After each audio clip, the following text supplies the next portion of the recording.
Gentlemen, so I propose that we make a start. Are we recording, Joe? I'm just recording as well. Super. Thank you all very, very much. So good evening and welcome to the virtual Finance Committee meeting, Tuesday, 21st of July. We'll crack on with the first. I believe that's Councillor Brain dialing in. Are you all right to get that, Yeah, Mr. Crimmen? Yeah, he's in. Thank you. Roy Brain is now joining. Thank you, Roy. So we'll kick off with 16920, declarations of any disclosable pecuniary interest to receive any additional interest not already registered. Anybody, please, and thank you. No, thank you. No, thank you, Councillor Canham. Nope. Super. Obviously, should anything arise during the proceedings, please feel free to declare as we go along. So we'll head straight on to 17020. Apologies for absence. To receive, please, Mr. Crimmen. None received, thank you. Thank you. Okay, we move swiftly on then to 17120, the minutes. To confirm as the minutes of the committee meeting held on the 23rd of June, received by full council on the 30th of June as a true record and to be signed and initialled by the chair. So we've all had sight of these. This is for accuracy only. And if I'm really clever, I'm going to switch between my screens and actually find my bits and pieces. No, I failed miserably. I have one query, Chairman. Yes, Councillor Brain. Under present, it says councillors, and we have a DM Crawford and a D Crawford. Do we have two Councillor Crawfords? Thank you. No, we don't. Thank you very much and well observed. You told me to read them. You said if you're going to be my vice chairman, read the flipping minutes or something like that. I'm glad you noted that. So we'll continue on through the 23rd of June minutes, page 1, page 2, page 3, and then we go on to the appendices, which I'm not going to go through because there's a further 8 pages of those. Is everybody happy with that for accuracy, apart from the amendment Councillor Brain has noted? Agreed. Move the minutes. Agreed. Move the minutes. Agreed. Super. Thank you very much. So we move then on to 17220, committee financial decisions to be tabled and noted. Have we got any updates on that, please, Alan? Chair, I received a document yesterday morning. I'm hoping it was distributed. I've summarised it onto the slide that appears on the screen. Unfortunately, there was a slight delay in terms of getting all the information from the various committees. I think it was just the timing of the meetings this month. But in front of, hopefully everyone can see the slide and just see if there's anything that they need to discuss.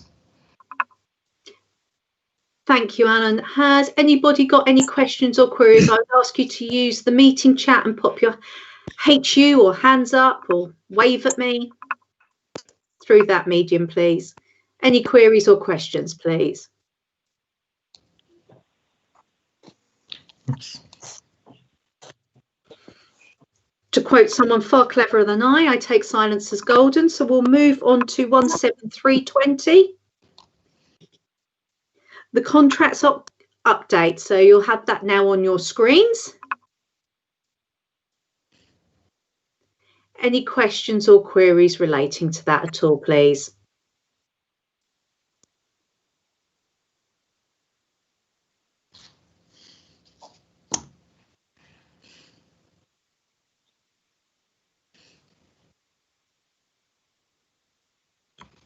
Okay, thank you, Alan. Duly noted.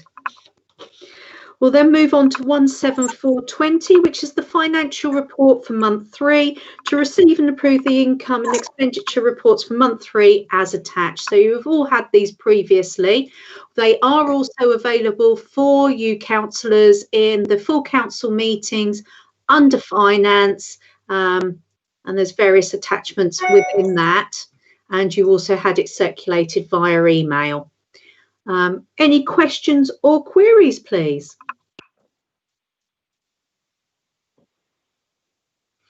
Whilst you're composing your thoughts, what I will say is, as you can see there, previously the committee requested nice bits of red and green to help aid and focus their attention as to areas where they should be perhaps looking and challenging. And you can see where Alan has guided there. Councillor Cannon, please. Oh, by the time I've typed that in, you'd said it all. Just to say thank you, Alan, because it's a lot easier to understand by having that adverse and positive. It's, you know, it can get your brain working to thinking, oh, wonder what's going wrong there. So thank you.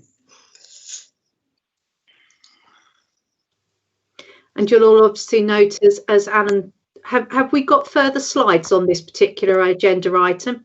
Look at that. Thank you. As if by magic, the narrative appears. It's better than Mr. Ben. So again, to assist, we've got the numbers in colours for you, just to support, and obviously narrative there, giving a bit more detail. Alan, is there anything that you'd like to further elaborate on this matter? Chair, I think the projections have been extremely difficult to do, considering where we are as a council. We've projected our income to be a lot lower. We've also projected our expenditure to be a lot lower.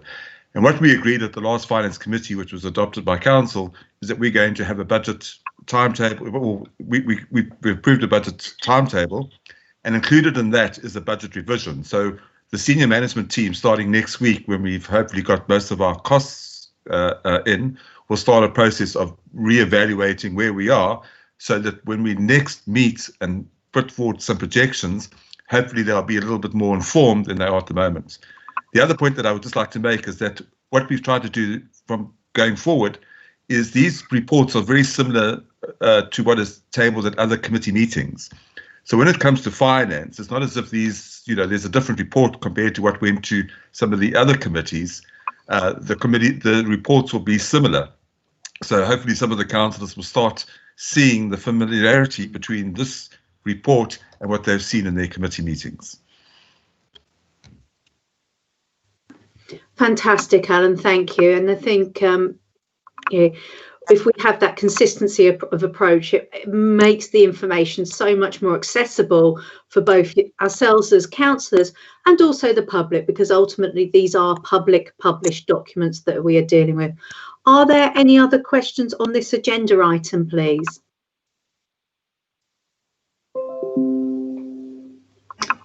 Yes, please, Brenda Cannon. Yeah, I just want to say this is ideal. This is an ideal of doing the finances, and so that all committees can actually see what's going on, because they've got overall, I think by the end of the year, we're going to be losing quite a lot of money if it carries on the way that we are. You know, it's trying to get this back up before next April. I don't think we will. You know, not the way it is at the moment.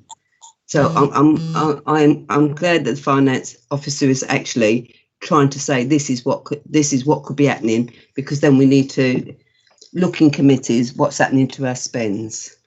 So thank you again, Alan. Thank you, Councillor Cannon. Councillor Hollis, please. Thank you, Councillor Jane. I was disappointed with I must admit, with the allotment thing, but we had some information come through on the allotment committee the other day, which I think shocked us all in a small committee. I noticed we've got, let me find it, I've lost it again now. No. No, go back again. That's it. Right, we've got legal and no, it's the other page, please.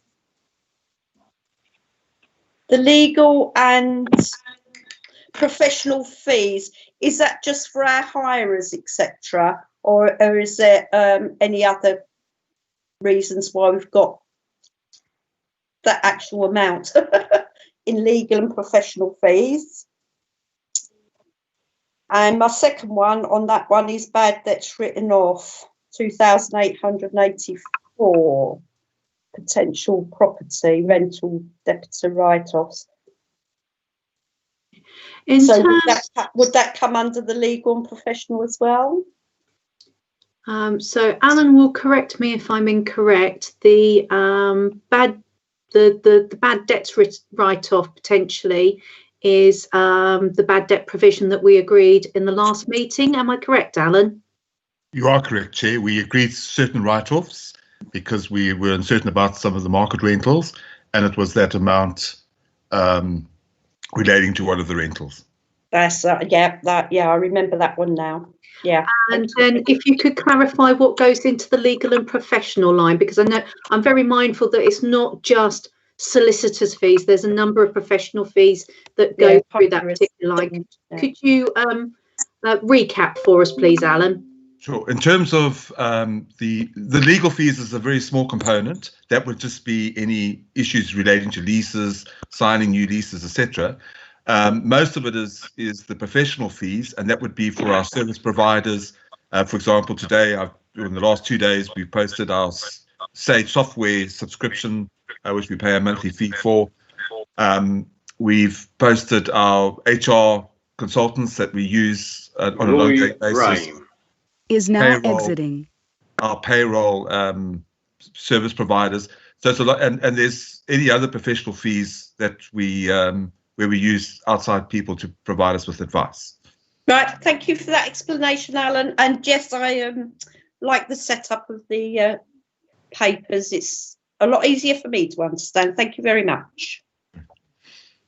You're very welcome, Jen. I'm presuming Roy has joined us on video now instead of as call-in, hence the reason we got the message that Roy Brame had left the meeting. I gather so. Unmute myself, then I can say yes, that is correct. Super. Do you want to miss out? The phone off. There we go. Right. Yes, No I'm here. Councillor Canham, I've got your hand up, please. Yeah, I'm only being picky, but when we was talking about bad debts written off, is that the correct spelling of wrote off? Got property, potential property rental debtors wrote off. Is that the correct spelling? It don't look right to me. It's Sorry, probably not the right no. spelling. No. The chair will tell you that she looks at my documents and she has a very long list of spelling mistakes that I have to correct. So I'm sure that it is wrong. Okay. Thank you. That's why we are a team, finance. I won't be picking any up. Any further questions on this Can I item? just come back on Of Joe? course, sorry. The water and sewerage, obviously that will be lower, but our cleaning will go up. But if this COVID-19 keeps going, is that correct? You are correct, but what I've discovered in the last month is that we weren't processing our water and sewage accounts accurately. So what happens is that there's provisional readings, and sometimes we end up with credit balances and then consumption.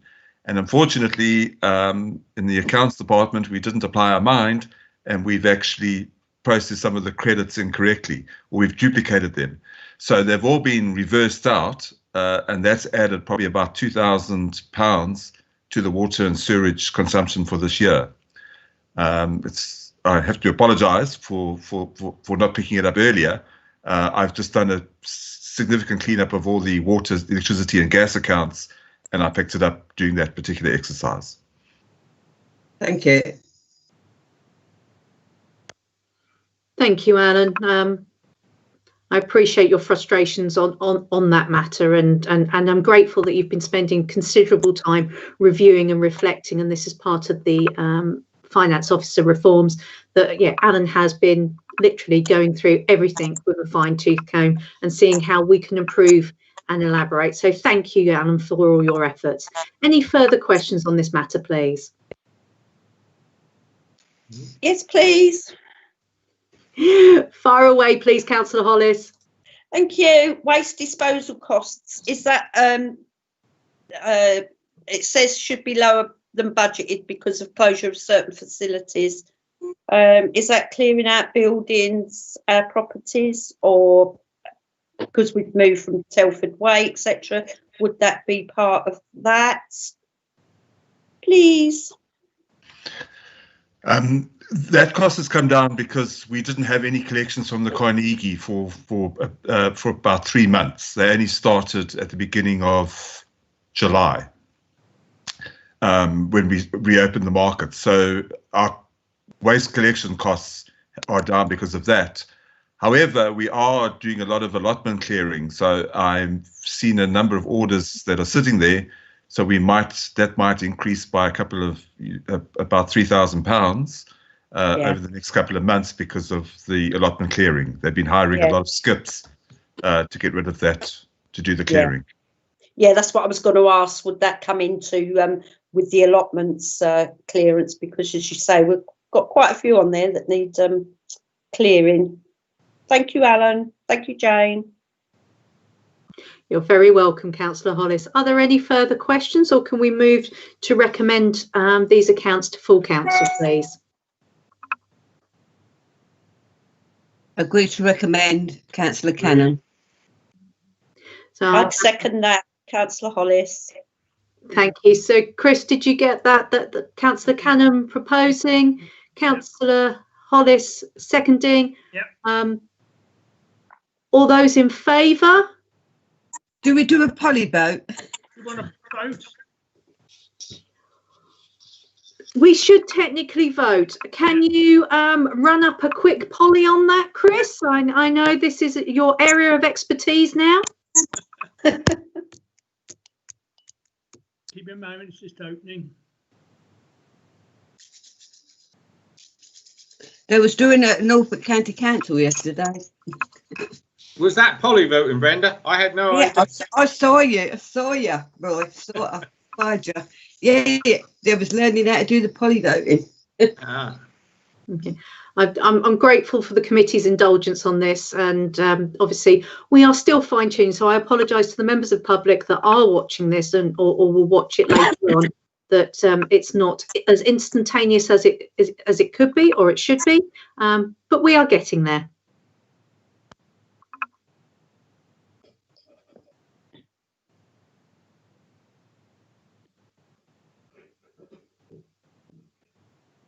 Coming up now. I must admit, Chair, being at Norfolk yesterday, I did suggest to the chairman of NCC he might need to learn to whistle a happy tune or have a sing-along so that whilst waiting for the voting to attend, people wouldn't lose interest. I don't know how your voice is. My voice is awful, but it probably would be better than my interpreted dance. So if I can ask yourselves to submit the vote, please, either for or against. Can abstain as well. Is that hands up, is it? No, there's a look. There's a message from Chris, and it'll say yes, agree or that's disagree, right. and then submit. Yeah, it's in your meeting chat. Yeah, I think I've done it. Have I done it? There's only 4 voted at the moment. That's Councillor Brain, James, Cannon, and can't see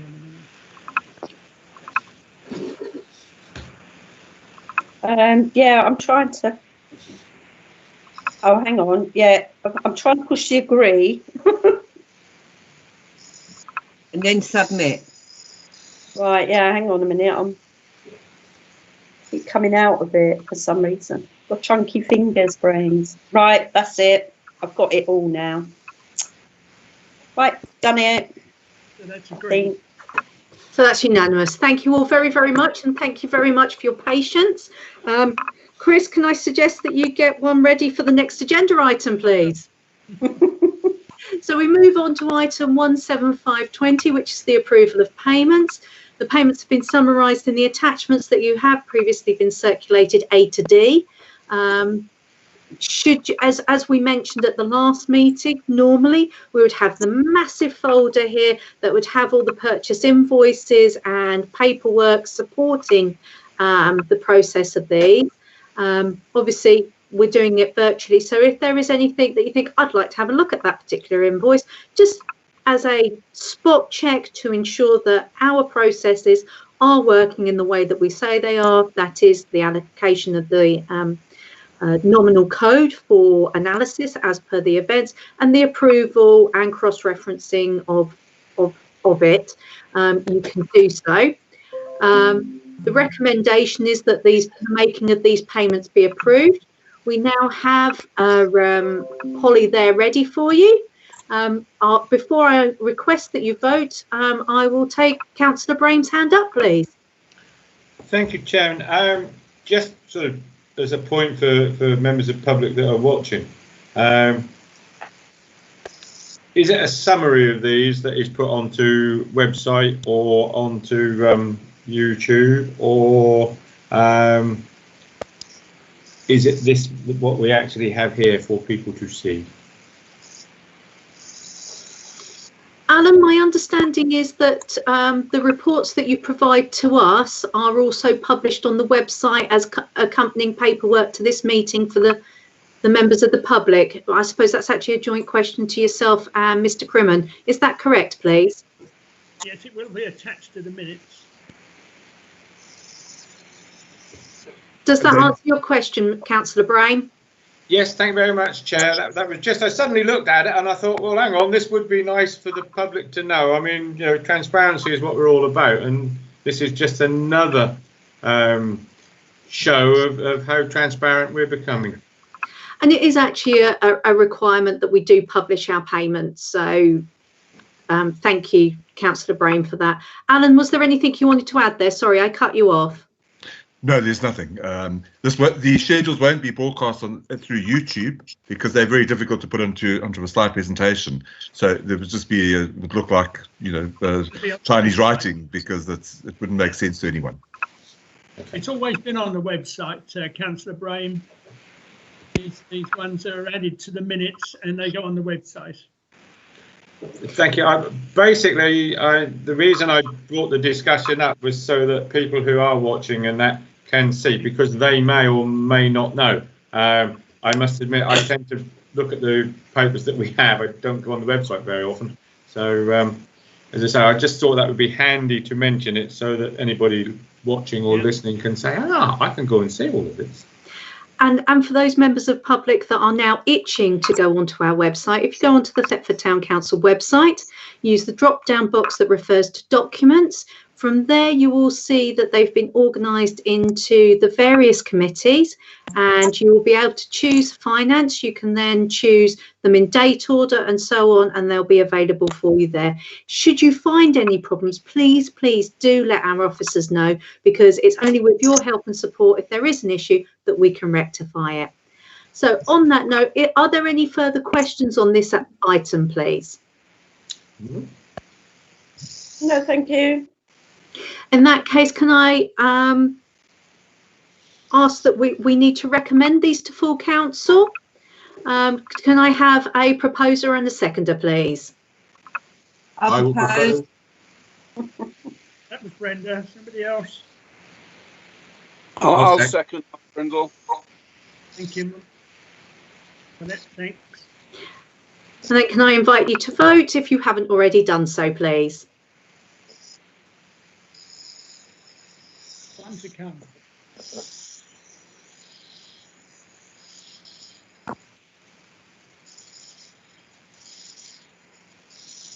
That's it. Got 6. Thank you. Super, thank you very much, and that was unanimous once again. So thank you all very much for your work on this, and we will be a slick, well-oiled machine in terms of Polly soon. Okay, so I'll ask you to move on to item 17620, which is the approval of the AGAR governance statement. We are required to recommend these to full council.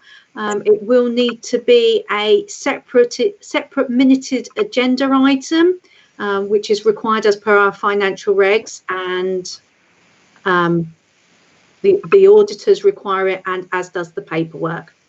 Are there any questions, please, on the approval of the AGAR governance statement, please?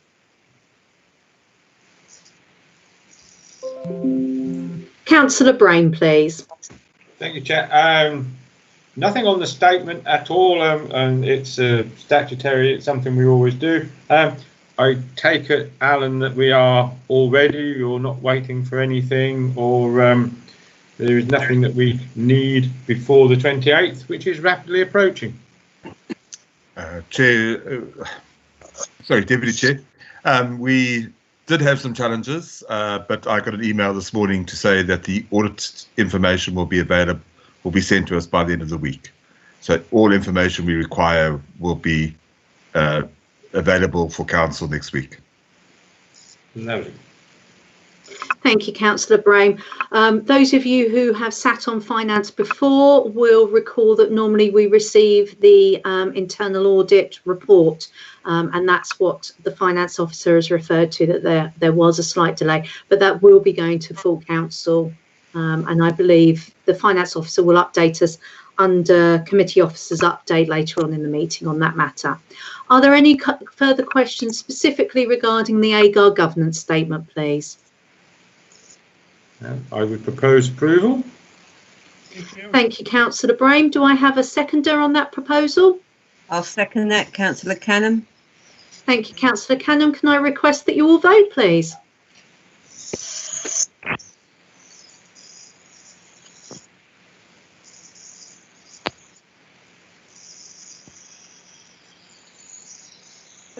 Mrs. Chairman, Madam Chairman. Tell me what you like, Councillor Canham. I don't know what it is, but my tablet keeps turning itself off and I have to keep putting in my password. So can you just accept my vote? Thank you. To agree. I was about to say, which way are you voting, Councillor Canham? Agree. Thank you. And that's on agenda item 17620, just for clarity. Thank you.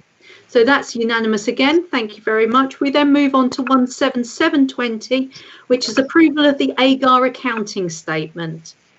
Again, you will have had this. There is some accompanying paperwork, which the final bullet point on the screen refers to. Well, the final two bullet points refer to. Are there any questions, please? And apologies, Mr. Crimmen, I'll need another Polly, please. Doing it now, won't be a second. Thank you very much. Apologies. Any questions, please? Chair, are we voting for all of this? Because we've got three lots of papers on 1720, so do we take it that everybody's read them and it's one vote to to do the reinstatements and everything else? Okay. Or do we have to go? Can we do that on block rather than? We will be doing that on block. The agenda item is the approval of the AGAR accounting statement. I'm sure Alan will correct me if I am wrong. This is a recommendation to full council again. This will have to be a separate agenda item on the full council agenda, as that is a requirement of our financial regs and of the audit document. My understanding is the accompanying paperwork supports the accounting statement. So it is to give yourselves the background as to why the accounting statement looks like it does. So yes, it will all be voted for en bloc. Yeah, I think the full council have to do it separately, if I remember rightly, Jane, last year. The two separate items that the council will have to vote on is the approval of the AGAR governance statement and the approval of the AGAR accounting statement. When you look at the copy of the paperwork that you were provided with in the run-up to the meeting, it specifically asks for the agenda item or minute item that the resolution refers to. So that's why they are two separate ones. So we need to recommend them through to full council separately, but they will form part of the agenda for full council. Does that help? Yeah, I propose we recommend them to full council if that helps. Thank you very much, Councillor Canham. If nobody else wants to raise any questions or queries, do I have a seconder on that matter, please? I'll second that, Madam Chair. Thank you, Councillor Hollis. And I'll invite you all to vote on 17720 now, please.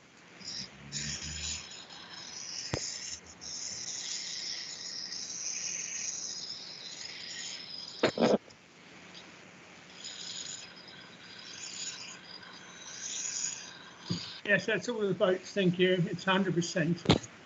Thank you, Mr. Crimham. So we move on to then 17820, which is the investment policy and strategy, to review the discussion document and to note what matters need to be included in the 2020-21 investment strategy, and the document is attached.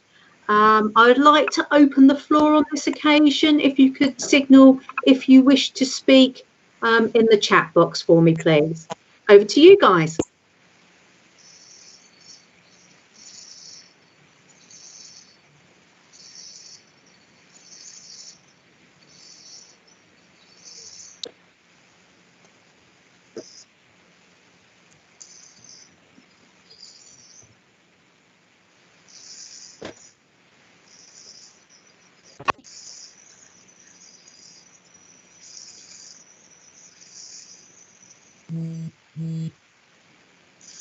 Councillor Brain, please.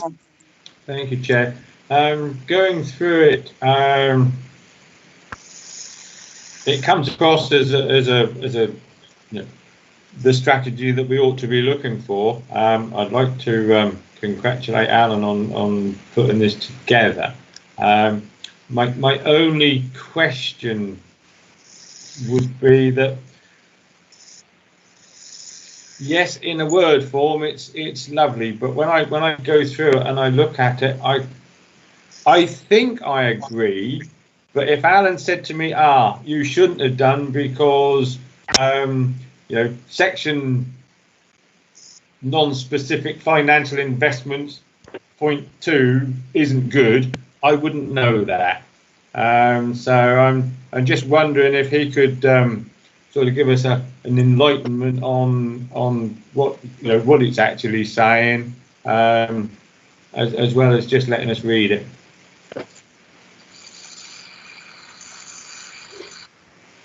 Alan, I mean, obviously at the end of the document there is a listing of what we should and what we perhaps might like to. Are you looking for a particular steer from the committee? What would you like from them, please? Chair, thank you very much. I actually would like a steer from the committee. I think, as Thetford Town Council, we've actually, well, let me start again. Most of the local councils that I've managed to find investment strategies and policies for basically stay with specified financial investments. We seem to be the only council that have actually kind of moved away from that, and we have a mix of both specified and non-specified. And non-specified have a higher risk profile. And really what I'm looking for is, I understand that, sorry, I've got warning signs coming up on my screen. I understand that we've received a higher return, so we've put yield quite high, but our exposure is actually quite high. And I had a discussion with the town clerk quite recently, and I asked her, how would the councillors and the public judge us if there was a significant loss in investments? And I think you would judge, the public and the council would judge us very harshly. So I think what we are looking to do is to reduce the risk, but in a managed way. And if the council agree that there is a higher risk with this, and we can maybe get back to a more balanced overall investment portfolio, I would certainly feel much better. And I'm sure that hopefully the councillors will as well. But it is, I think we are at a high risk, and particularly with the volatility of the markets at the moment. Subsequent to this document, I have received our next valuation, and we haven't lost, the valuation hasn't deteriorated since the 5th of April. But who knows what happens in the future? You know, in 12 months' time, the market could have crashed, and we will actually have certain risks and possibly losses, and we actually can't afford that at this particular point in time. Thank you, Alan. Councillor Brindle, please. Thank you, Chairman. Yeah, I think Alan is correct in saying what he said, but we do discuss it each year, and we do take advice from professional advisors who are, after all, paid to give us good advice. I think the feeling has been sometimes in the past that a limited proportion of our investment might be used to attract a higher income. Then inevitably, if you do that, you put a higher risk up as well. So, in a sense, it's you play it whichever way you want to. I think, forgive me for saying this, Alan, but I've experienced this at county and at district. Officers tend to be pretty cautious. That's because, again, I apologise. It's not meant personally. Inevitably, it's the officer who gets criticised if mistakes are made. The council say, we're just amateurs, guys, and pass it over. So I understand why officers tend to be very cautious. I think we have to make up our mind whether we accept a very low rate of interest for no risk, or whether in some limited proportion of our investment, we do take some somewhat higher risks. Can I point out that at the moment, everything is going down, high risk, low risk, no risk. I mean, there's a limit to what you can control, even with low risk items, if there was a disaster like the COVID crisis we're facing now. So there's no such thing as a totally safe investment. You would have invested in property for the last several hundred years, probably. Perhaps not such a good idea at this time now. So we really are in a difficult situation. I would be suggesting that the main answer to the comment raised is, let's ask our advisors, our professional advisors, whether they recommend a change in the present situation. Thank you. Thank you, Councillor Brindle. I'll take Councillor Brame and then Councillor Cannon, please.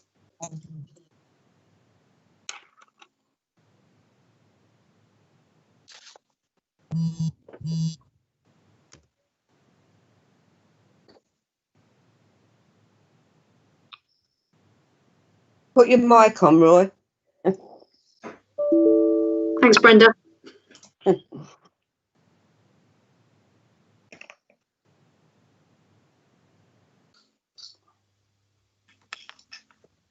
Are we there yet, Roy, or shall I move on to Brenda and give you some time? Does that make a difference? That's better. We can hear you now. Yes. It was saying unmuted and oh, so all right.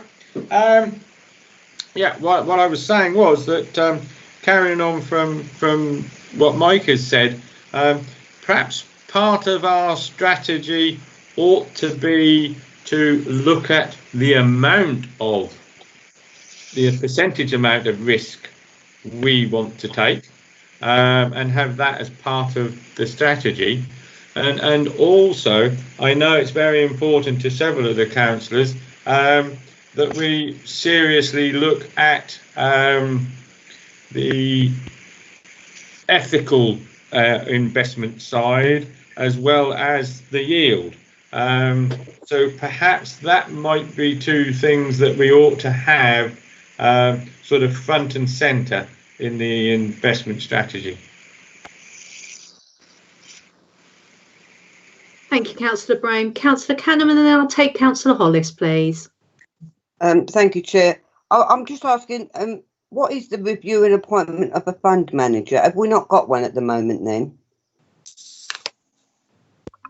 Councillor Cannon, our fund manager, sorry if I'm stepping on your toes, Alan. Our fund manager is Barrett and Cook. So they're our investment portfolio holders that manage it for us. Exactly the people that Councillor Brindle was referring to earlier. So what we would do is review them if we still wanted to keep them or not. Is that what you're saying? Is that why it's down there, to review? Yes, because obviously in the best interest of public money, we don't want to just use the same people the same way, the same time. And I believe it did effectively go out to tender quite recently, did it not, Alan? Chair, I'm not too sure. I've looked for some information I can't confirm that at the moment. I will do a more detailed search. It was included in the investment strategy that was approved in 2018, and that's where that point comes from, the review every 4 years. Okay. Yeah, if memory serves me right, I think we did review it at that point, and Barrett and Cook came back at that point still the best people to work with, and there is a benefit that they are familiar with us, but obviously there's a balance there, as alluding to what Councillor Brindle said, in terms of a balanced risk. It's good to have a spread of new and high risk and lower risk and medium risk, and I think that's potentially possibly a way forward, that perhaps we look to spread that risk a bit further rather than having too many eggs in a similar basket. Councillor Hollis, please. Thank you, Chair. I was going to say Mike actually covered quite a bit of what I was going to say, but like the really high risk, would investment in property be a middle or lower risk than some of the shares that we've got? I mean, I've got to be honest, I'm not really understanding on properties and things. So would that be a less of a higher risk, if you like? Is it investing in properties? I don't know. But I agree with what Mike was saying. We should ask the professionals. Thank you. Correct me if I'm wrong, Alan. I'll get to you in a moment, Mike. Sorry. This doesn't refer to asset and property investment. I believe the property that Mike was referring to was in terms of stocks and shares of holders of property and that kind of thing. And this is very, very specific about specified, non-specified and non-financial investments. Alan, could you elaborate further for the committee, please? Thank you. Yes, Chair. The advice or the scope of the investment strategy or the statutory guidance is it's financial assets and non-financial assets. So when it talks about property, some of the local councils around the country, for example, have invested in town centre regeneration. So that would be a property investment. So there is some criteria that we'd have to follow if we decided to do that. We'd have to do some evaluation. The statutory guidance does include that. I've excluded that because at the moment we don't have any property investments. We've got historical investments where we bought the Shambles and some of the other properties, but they are sitting in our asset register at £1 because that's, they were not acquired, I don't think, for investment purposes. But if I could just add one point to respond to Councillor Brindle, I think what we have to bear in mind is that the statutory guidance says we've got to follow security, liquidity and yield in that order. And I think what we'd have to do as a council is actually demonstrate that we actually have considered that. Whether we consider it 100% security or 20% security, that's for the investment strategy document to actually set out. But the statutory guidance does say we have to look at things in the order of security, liquidity and yield last. Thank you, Alan. Councillor Brindle, please. Thank you very much, Chairman. I think Alan's entirely correct. I think we are pinned down that way by central government because they want to make sure that councils don't make a fool of themselves and waste the public's money, which is perfectly understandable. So they're also looking at a very safe version of what we do.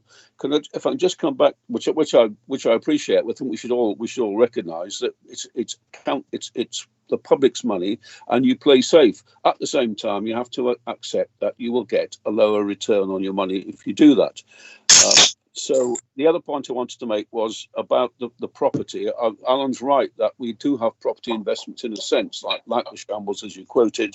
There are councils which have bought property in order to invest in them, and we've had cases where Breckland has done that and Norfolk has done that, and Norfolk's pensions committee does that every year with huge sums of money.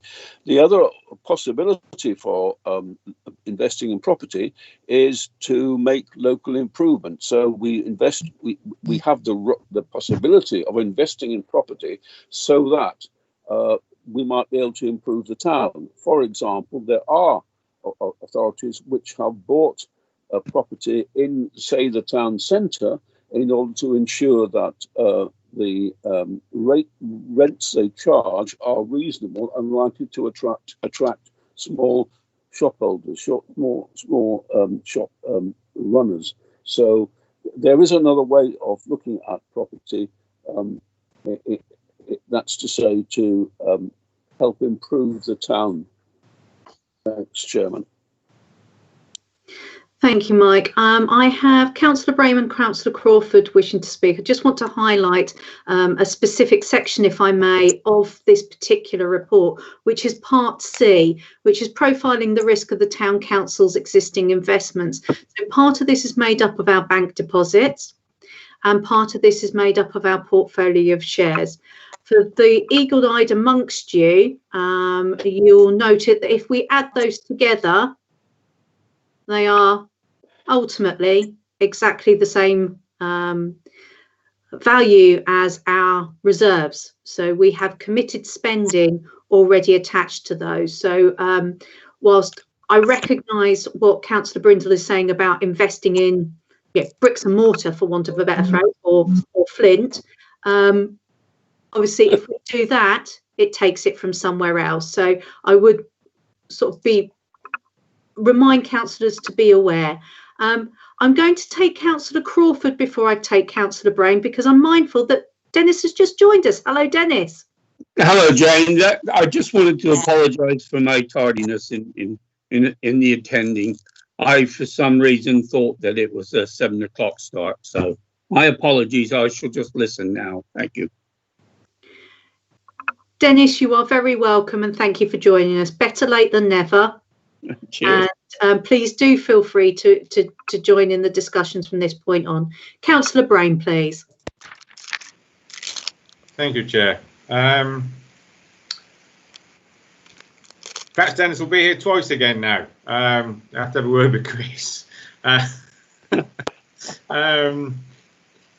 What I was going to say, I don't know how right or wrong this is. I just have a vague memory somewhere that we have to be very careful as a council, because if we put our money into assets, i.e. property and things like that, should we ever wish to sell them, we can't put the profits thereof back into the money that we can spend. We can only buy more property with it. I think that was one of the big things when we looked at this several years ago, was that the profit that is made here, we can use, I can't remember the two terms off the top of me. I've always got this bit muddled up.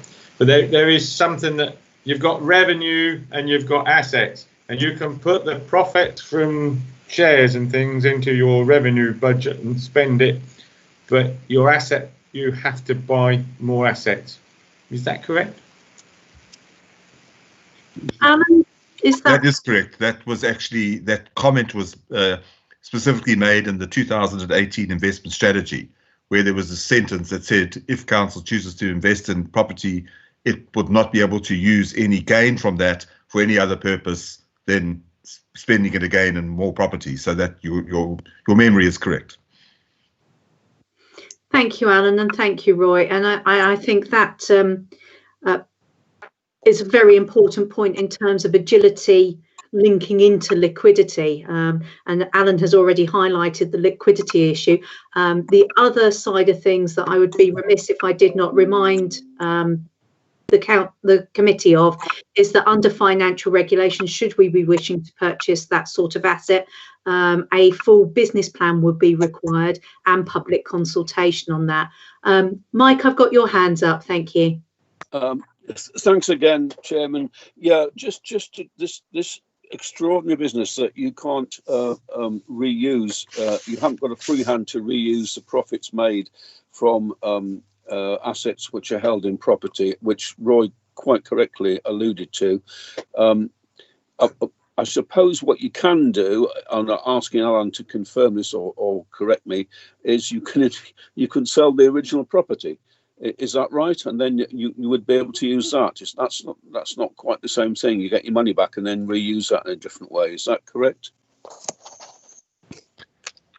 I'd hate to give you wrong advice. If you allow me to just research that in the next few days, and I will come back to the committee if that's acceptable to you, Chair. Advice of the grateful. Yep. I think that would be perfect. And then from this point, I mean, I think you were requesting, Alan, a steer from the committee. I think, do you feel that you have got a better steer now from the committee of what they're looking for in terms of this strategy that we now need to review? I think, thank you, Chair. If in terms of the slide that's on the screens now, I think it's just those factors. There is something else, sorry, that I meant to bring up. I had an email yesterday. I've been trying to find out from the financial compensation scheme. If you go to their website, they actually say that they guarantee the bank deposits of certain local authorities, and I've written to them on numerous occasions to find out whether Thetford Town Council is covered by that. And yesterday I had an email back to say that because our budget is more than 500,000 euros, we are not covered by the financial compensation scheme. So that's that was a little bit of a shock to me, because I've seen it in other councils' investment strategies. But bearing that in mind, I'll have to do some more research on that. But if the kind of indices and data, and if we start looking at some of those quantitative and qualitative issues, would the councils, would the finance committee be happy to say, yes, here is our investment strategy, these are the things that it takes into account, and we start putting some time frames if the committee, if our risk exposure doesn't continue to increase, because I think it will, because of the liquidity issues, that we can actually start changing it. So are there any other factors that the finance committee would like us to look at? So over to you, committee. Are there any other significant issues, as Alan has requested, that you wish him to look at in terms of pulling the strategy together to present as a draft document at the next meeting, please?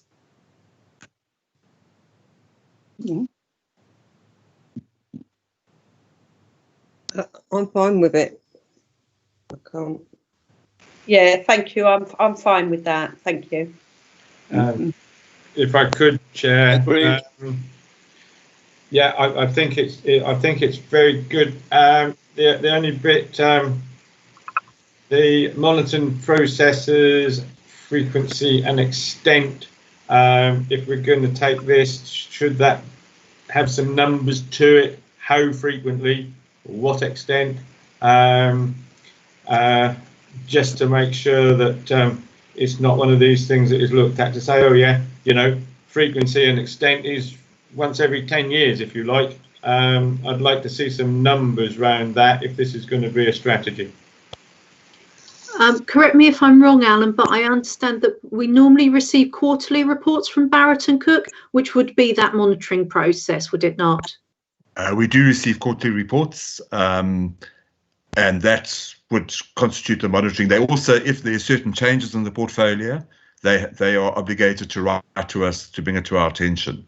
So I circulated a document earlier this year after the COVID crisis really took off, where Barrett and Cook explained that our portfolio had changed by a certain percentage. I think it was more than 10 or 15%, and that document was circulated to all councillors. But part of the statutory advice is that we would have to review these issues and report on them, certainly annually. So it's not going to be something that we do and then put in the drawer, because our investment strategy has to go onto our website, and we would have to report against it on an annual basis to say, well, these are the indices, this is what we set out to achieve, and this is what we've actually achieved. So it becomes quite a live static, a live document rather than just a statutory compliance, tick the box and put it in the drawer. Thank you, Alan. I always believe if we're going to do something, we might as well use it rather than just have it framed on a wall and looked at. Did I hear Councillor Brindle wanting to come in? No, thank you. Okay, sorry. Councillor Crawford, I'm mindful that obviously you've been sitting listening. Is there anything you'd like to comment on this item? No, I think from what I've heard and everything in the papers, that it seems like a good plan of action, and we should just move forward now with it. Okay. So, Alan, in terms of moving forward, do you have enough now to draw up a draft paper for the committee to review at its next meeting, please? Chair, I think I do. I will put something together for the next meeting. Super. Is everybody happy with that? Yes, ma'am. Yes, thank you. Yes, thank you. Yes, thank you. Super. Thank No you all. problem. Thank you all very, very much for your time on that one. So if we move on to 17920, which is the rationalisation of reserves, to review the discussion document on rationalising reserves and make recommendations to council attached. Obviously, these have been previously circulated, and I'll open the floor for discussion, please. Alan, is there anything that you'd like to briefly comment on whilst everybody's gathering their thoughts? Chair, I think that we started this process. In fact, we were going to table this document at our March Finance Committee that got cancelled. And I think it really is, at the moment, we're trying to work out why do we have all these, first of all, why do we have all these reserves? And do we need them? I mean, we have at the moment 45 reserves. And can we actually consolidate them, put out some principles for why we have them, and understand the different purposes for them? For example, like our asset replacement reserves, there's a specific purpose for them. Our restricted use reserves, we understand that, so that we can start making some informed decisions going forward around what reserves we have and how we can actually use them. And at the moment, I think there's too much discretion, if I can use that word, with an limited interpretation of what some of those reserves can be used for. So the whole purpose of doing this is to actually put things down in writing so that we all know where we stand on reserves, what we can use them for, and how do we build them up, because that's also very, very important. What I would also add to the discussion is I'm really mindful as when I came in just over 3 years ago as a new councillor, getting to grips with the reserves and what they were there for and that kind of thing was really, really difficult. And there wasn't one source document that says this is what we're doing and this is how we're doing it. So this was part of the reason why I said, it would be nice to have something like this. I'll now open the floor for discussion. I've got Mike, then Roy, then Brenda. So Councillor Brindle, please. Thank you, Chairman. I appreciate what Alan said. It's very helpful. I like the idea of reducing the number of reserves from 45 to 24. Can I just play devil's advocate for a moment? I'm sure there's some good reasons why this can't be done, but let's put it forward as an idea. Supposing we work towards the idea of having one reserve for each committee, so the committee knows what its responsibilities are, knows what it wants to spend its money on, and there's one reserve. There would not, of course, have to be a general reserve quite separate from that, which the council would hold against unforeseen problems. But I just wonder whether 24 is still quite a high number to have.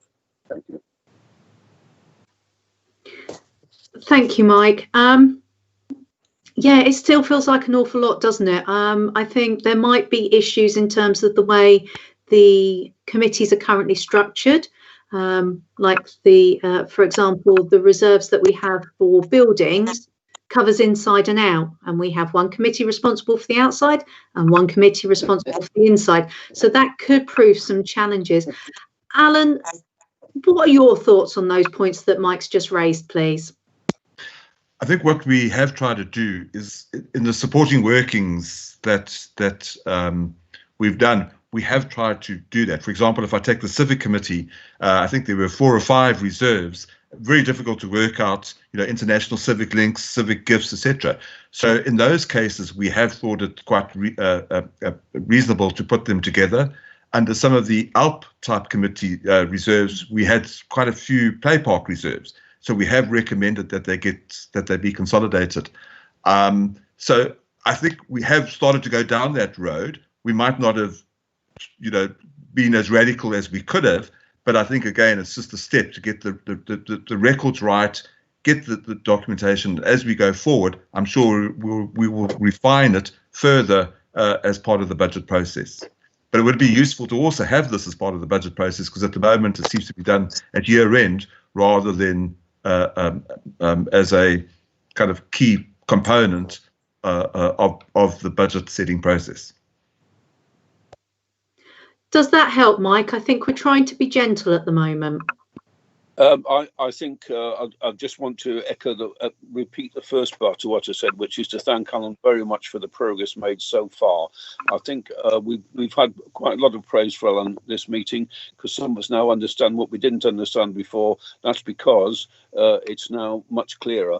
But in terms of reserves, yes, agreed, we're moving in the right direction. I was just asking us to run rather than walk, but perhaps I did admit to being devil's advocate. If we can walk steadily, that'll do me. Fantastic, Mike. No, thank you. That's what we're here for, to challenge and support. Councillor Brain, please. Thank you, Chair. I must admit, coming in on what Mike said, which is, it's great that we go down from 45 to 24. It shows that we're going the right way, and him and I have been doing this for a number of years, and I think this is the right first step, because when we've been working on this over many different committees, there's always been this, how can we do this? Where do we do that? And nobody's ever really known. And I think the setup of accountancy and finance prior left everybody in the dark. I don't think many of us, including myself, and I'm supposedly a businessman that's run a business for lots of years, I used to look at some of that and think, why are we doing this 47 times? Surely, to God, we can move forward. This to me is a perfect step. It gives other councillors a chance to say, yes, slowly, catchy monkey. Let's make sure we get this right and then refine it again. And for me, this early in the second year of this term, I think this is an absolutely super document. Yes, I would expect it to be another live document that is moving on. And I think Mike will remember the same as I do. Years and years ago, we tried to have a revolving 20-year policy of what we were going to do with reserves and money and various other things. And this, to me, seems to be the start of how you get your finances put into order, brick on top of brick, and then we can start using it as a tool. So I'd like, again, we must stop congratulating Alan. It's got to stop. He does have to realise he is an officer. He's not here just to hear how good he is. So I'm looking at the next page just to find something wrong. Thank you, Councillor Brain, I think. Councillor Canham. I'm not hot on reserves. All I know is, when running out, I wanted things in reserves. It worries me a bit when you're saying you're putting them all together. So if you've got a reserve, because in 15 years' time that you're going to have to renew that, are you trying to say that you're going to actually put that across to a committee and then they can actually use that? Because I don't think, I wouldn't like to see that, because in the past there was no money put aside for the future, and because the committees was just spending it, we can draw down off of there for another project. That's what I wouldn't like to see. If you get my drift.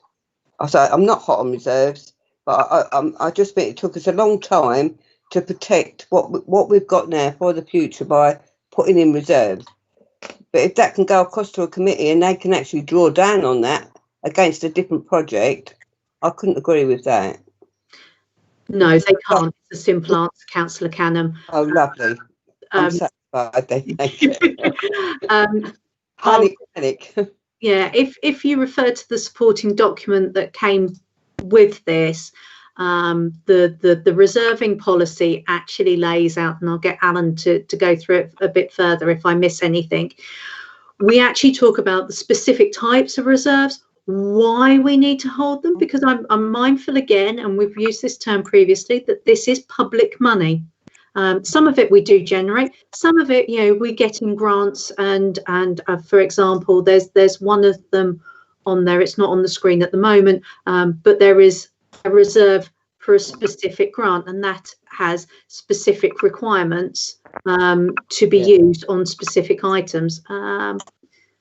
The Waterway Reserves, no, it was the NCF Archant Environment Fund. So that's a restricted use grant. So what Alan's trying to do is specify the classifications of the reserves. And if you go to section 3 of the policy, we have the asset renewal reserves, the future project reserves, the earmarked reserves, and then the general reserve. And then that lays out how they can be dealt with.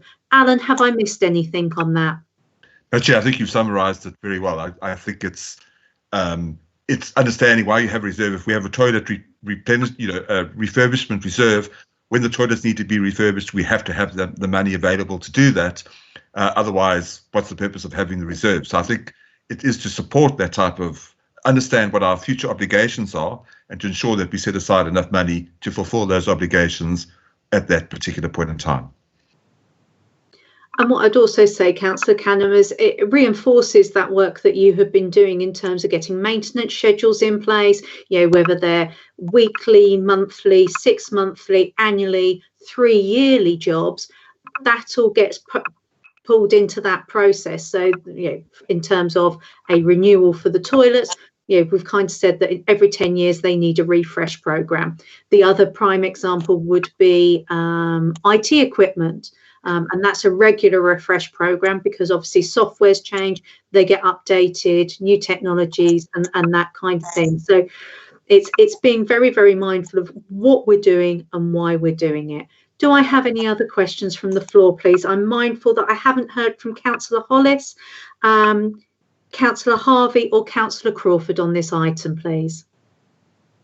I'm fine. Yeah.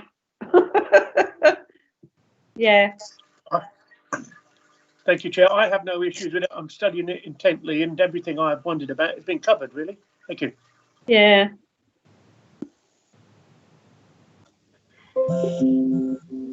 Before I take Brandy's hand up, is there anything you'd like to add to the discussion, Dennis?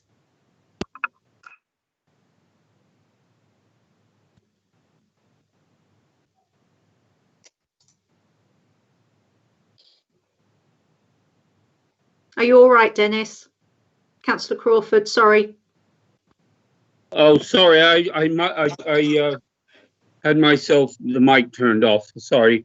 No worries.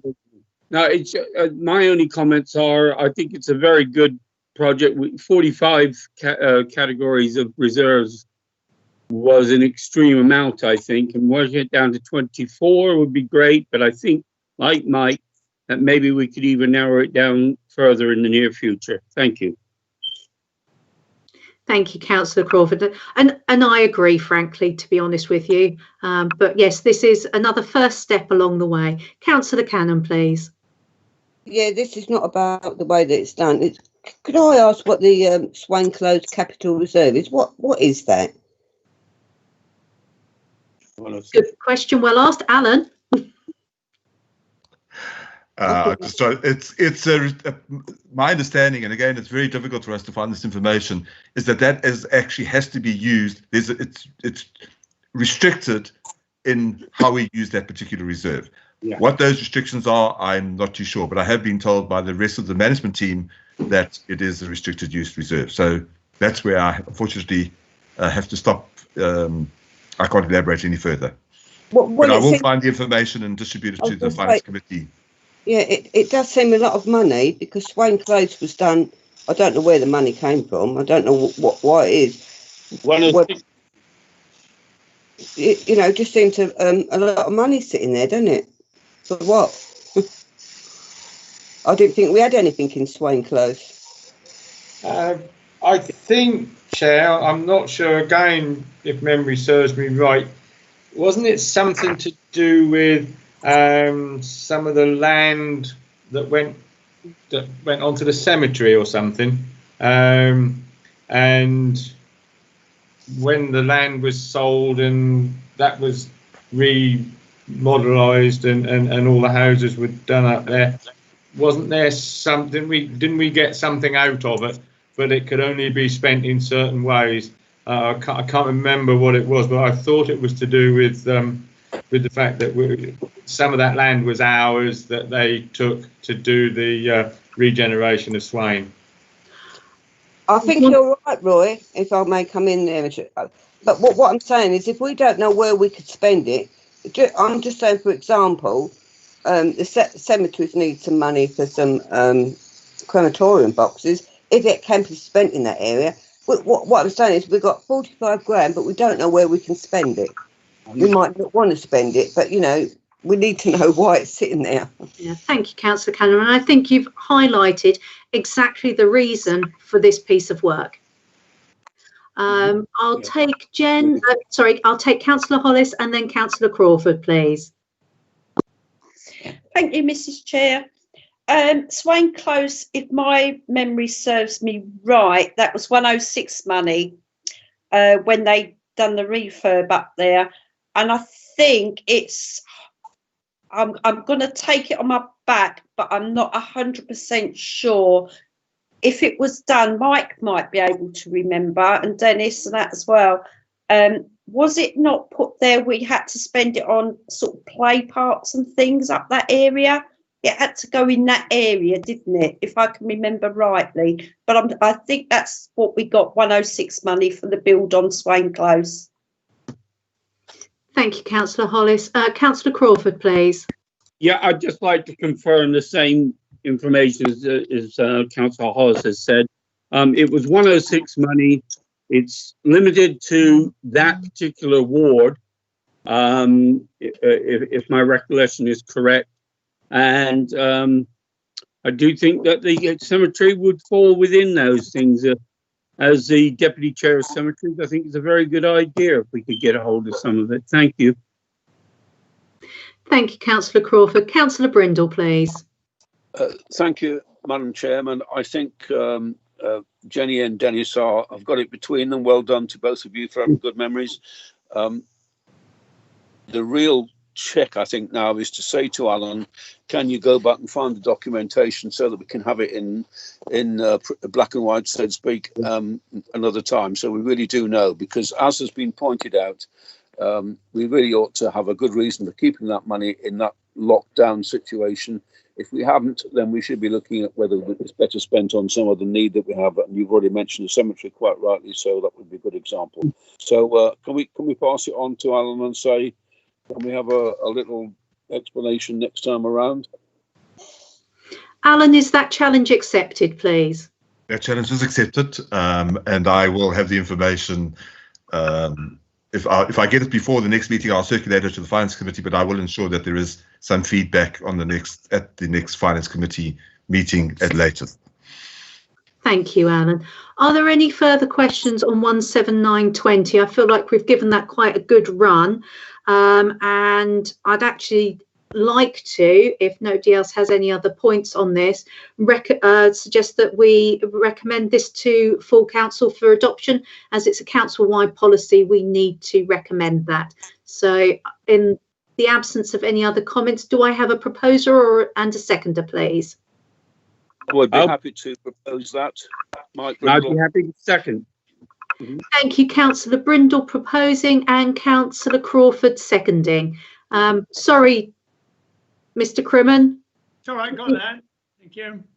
Could we have a vote? Shall I just go through the list and shall we do a quick vote? It should be on there now. You star, thank you very much. So can I invite you all to vote, please? Oops. Getting quicker.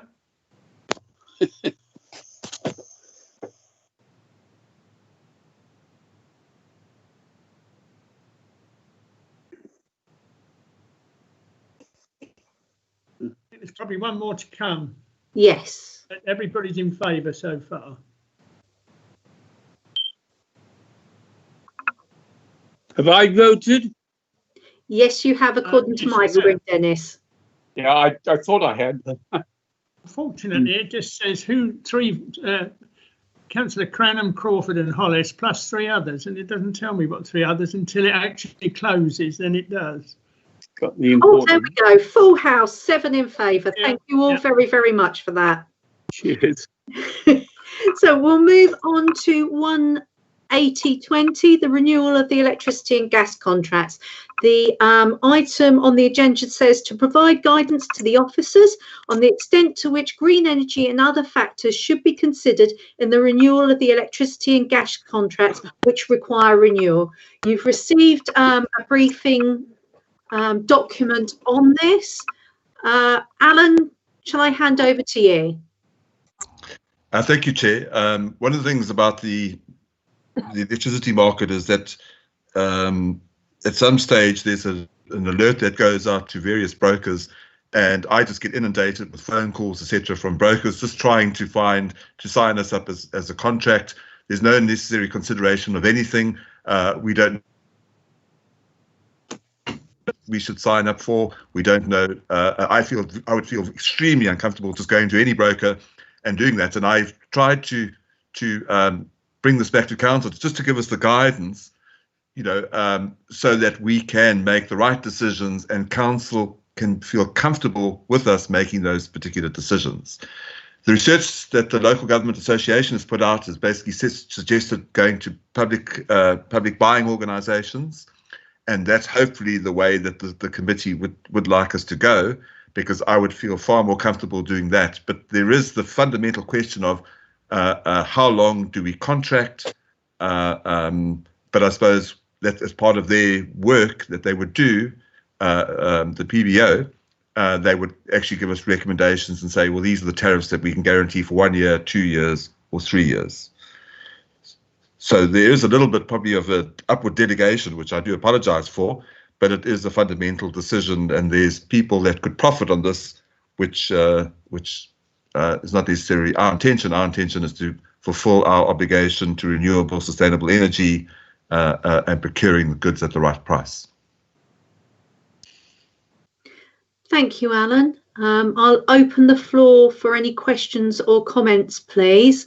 What I would say is, obviously, we have our environmental strategy, and I think it will be a valuable step forward for us to go down the green energy route.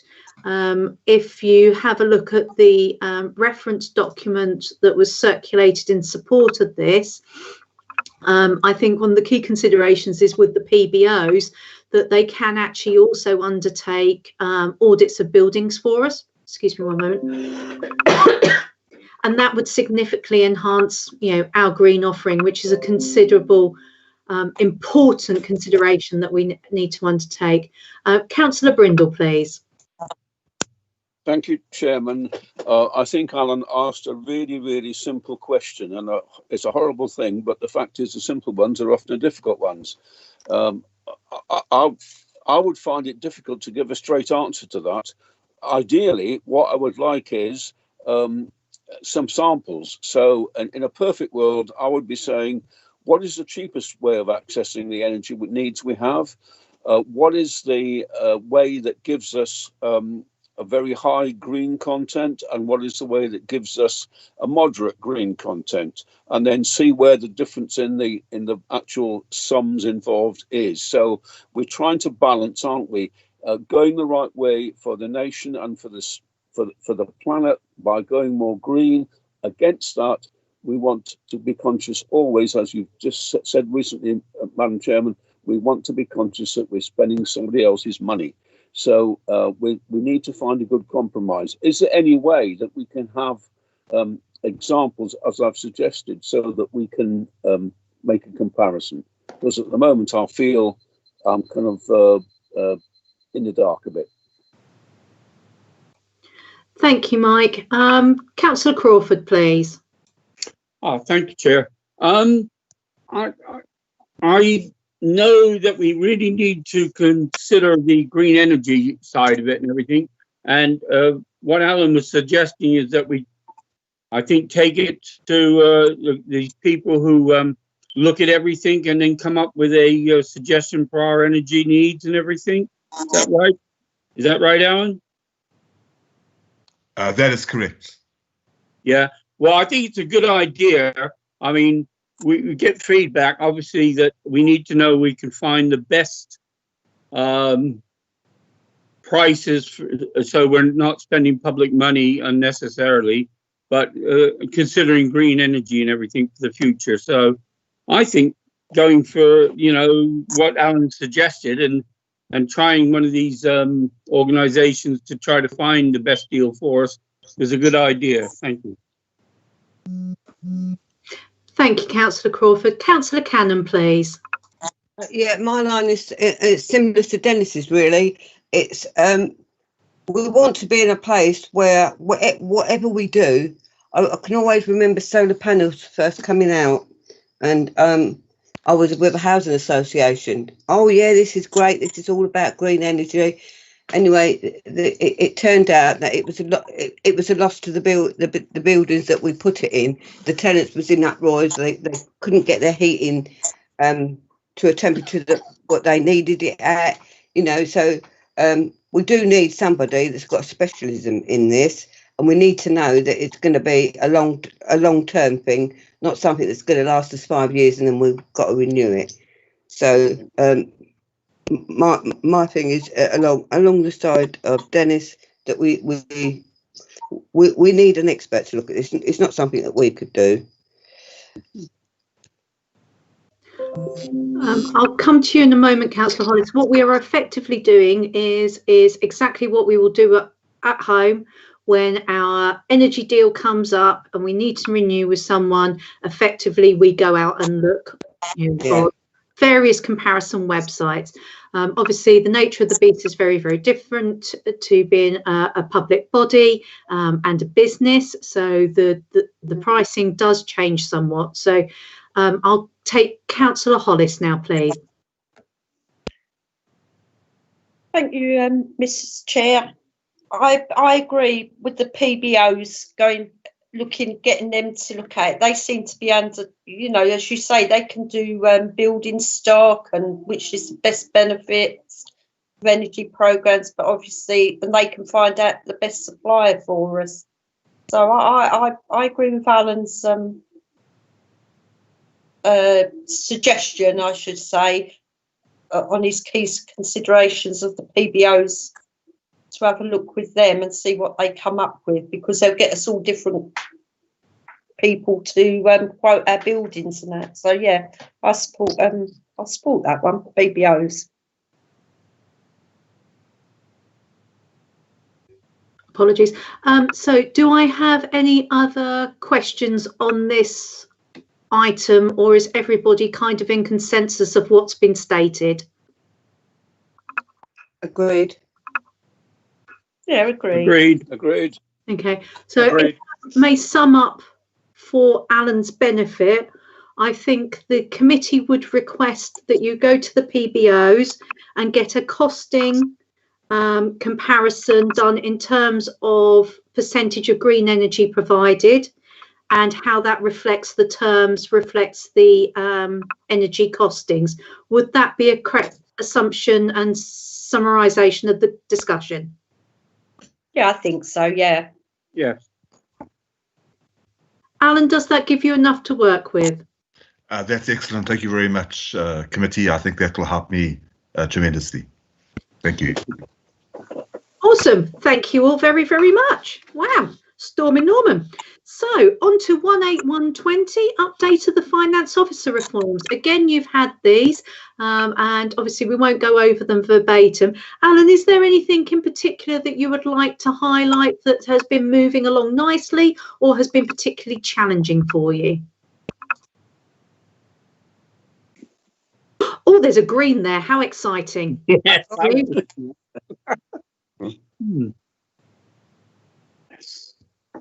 I'm muted. Sorry, my apologies. We have made progress on a fair number of them, but I'm not happy to sign them off. So, for example, on our accounting checklists, in the last couple of days, I've been working on a fantastic document. I've never seen one like it before, so I did kind of put myself out there, but it really works. We will now have more accurate accounting during the year. We have made progress on VAT. We've started to get the VAT accounts right in terms of the chart of accounts, but we still have to sort out the final kind of VAT review, if I can call it that.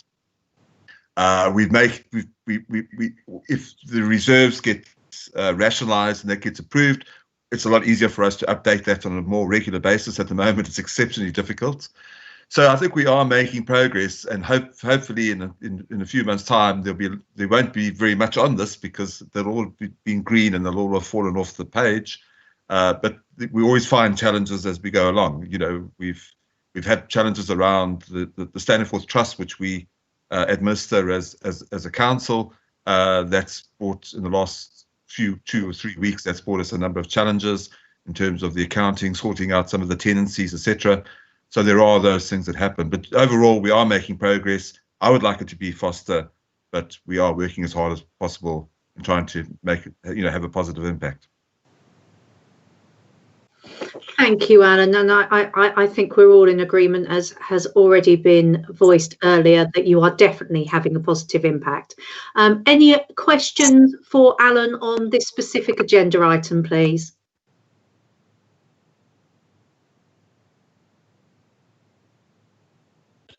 Carry on the good work. Thank you, Mike. Yes, really noted. And I'm sure we'll find you something when they've all turned green. Don't worry. And is that the next meeting, Chairman? Possibly. So to move on to 18220, which is items of correspondence to be noted and considered.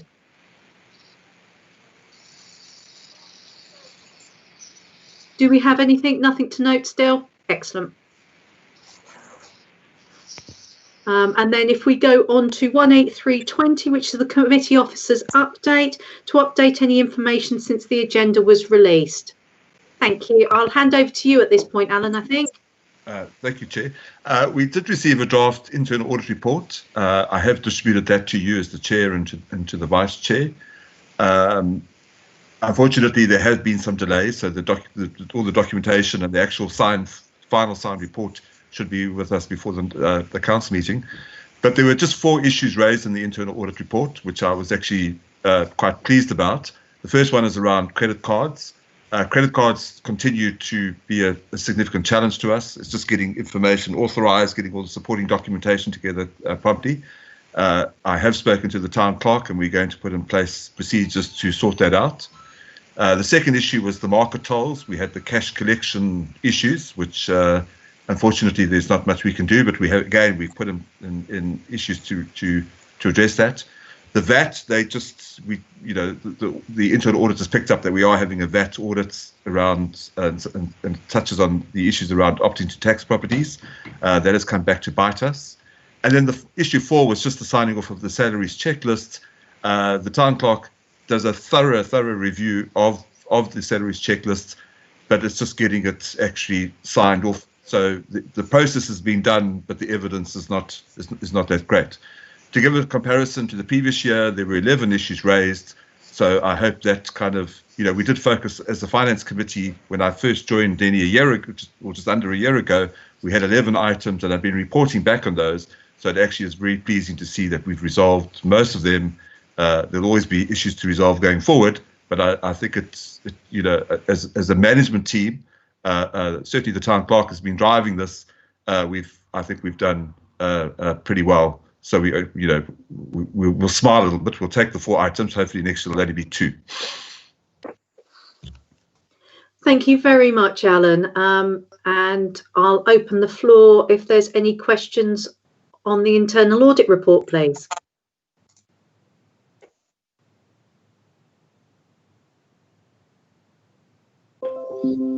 Councillor Cannon, please. Yeah, sorry about that. I'm back again. The option to tax properties, you said that we're getting into a trouble with some of them. Is there anything we can do about it? If I can respond to what we've tried to, what we've done is we've got documentation from HMRC. There's some properties that we weren't aware that we'd opted to tax, and that was particularly land around the allotments. So that is going to have an implication. We're stuck with that for the next 6 years, unfortunately. We are going to go back to HMRC and have to say that we've done that, and hopefully, you know, they'll be a little bit gentle on us. And the other opt to tax property we have a property at Wells Street, which used to be used to be on the listing of opt to tax. It's actually that opt to tax is actually lapsed, but we're still taxing it. So that's the issue that the internal audit just picked up. But we will sort it out. All right, thank you.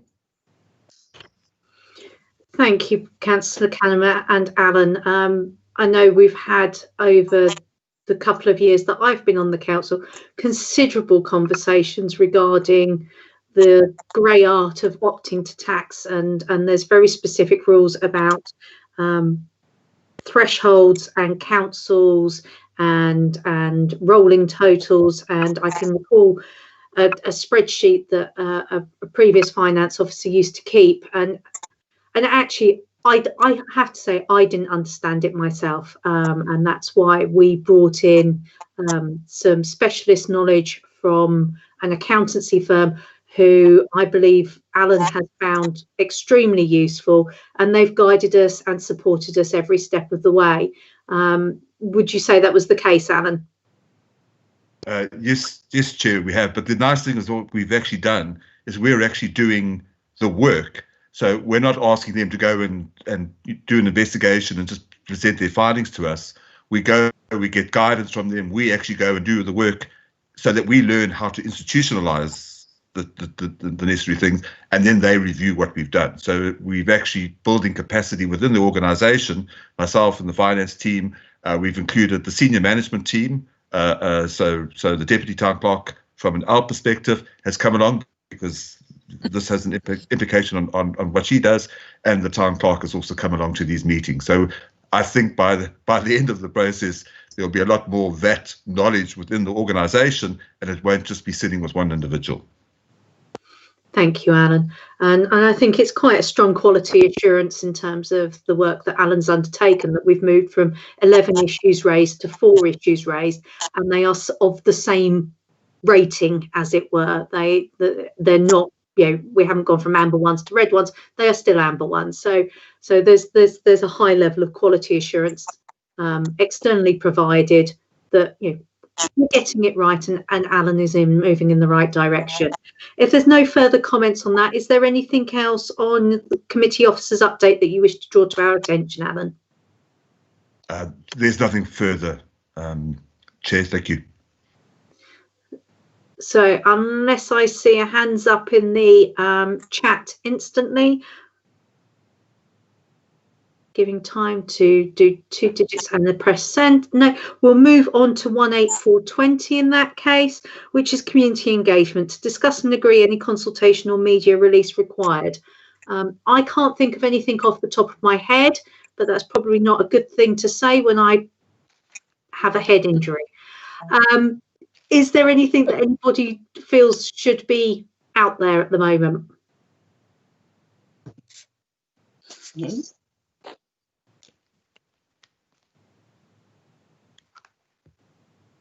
In that case, that is our final item on the agenda, and I'll draw this meeting to, oh, apologies. Councillor Hollis, please. Sorry, I get tied up on that. I can't see the bar properly. Yeah, I was going to say, could we make a statement saying about our opting for green energy? We're looking at changing our energy. Would that be anything to put out for people?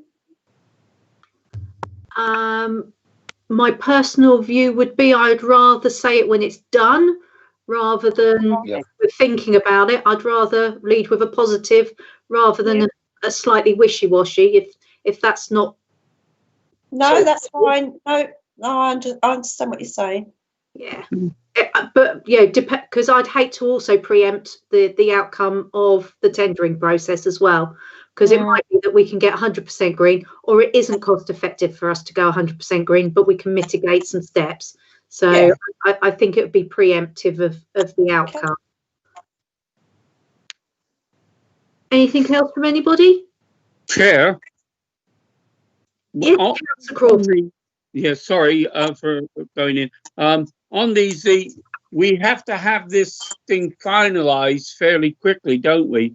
We don't have any meetings in August, and the contract ends in September, and we have to notify them by the 31st of August. So, how is the procedure on that? There is a finance committee meeting scheduled for Tuesday, the 18th of August. All right, then in that case, I shall make sure I arrive on time. Thank you, Chair. It may be, I mean, we need to serve, if my memory serves me correctly, going back to that agenda item, we need to serve our notice by the end of August, and the agreement comes to an end at the end of September. Is that correct, Alan? That is correct, Chair. So ultimately we will be having sort of those things come through. So it might be that we just have a one agenda item to agree to terminate that contract. A business person once told me that it's very, very good practice to actually serve energy companies with their notice the day after you start with them. Then you don't forget to do it. He's a very shrewd businessman. He makes profit, so I'm not going to argue with his logic there. But that could be an option. But we do have that one scheduled. Normally, it is actually cancelled because we have nothing on the agenda. But Councillor Crawford is right. If we need to meet up, we can do so, and quite quickly. Is that okay with everybody? Yes, Chair. I think that's the best way to do it, even if it's just a single item. Thank you. Absolutely. And obviously it's going to be dependent on the responses that Alan gets from the PPOs as well. Yes. So on that note, thank you all very, very much. And if there's nothing else, I'll declare this meeting closed. Thank you all ever so much for your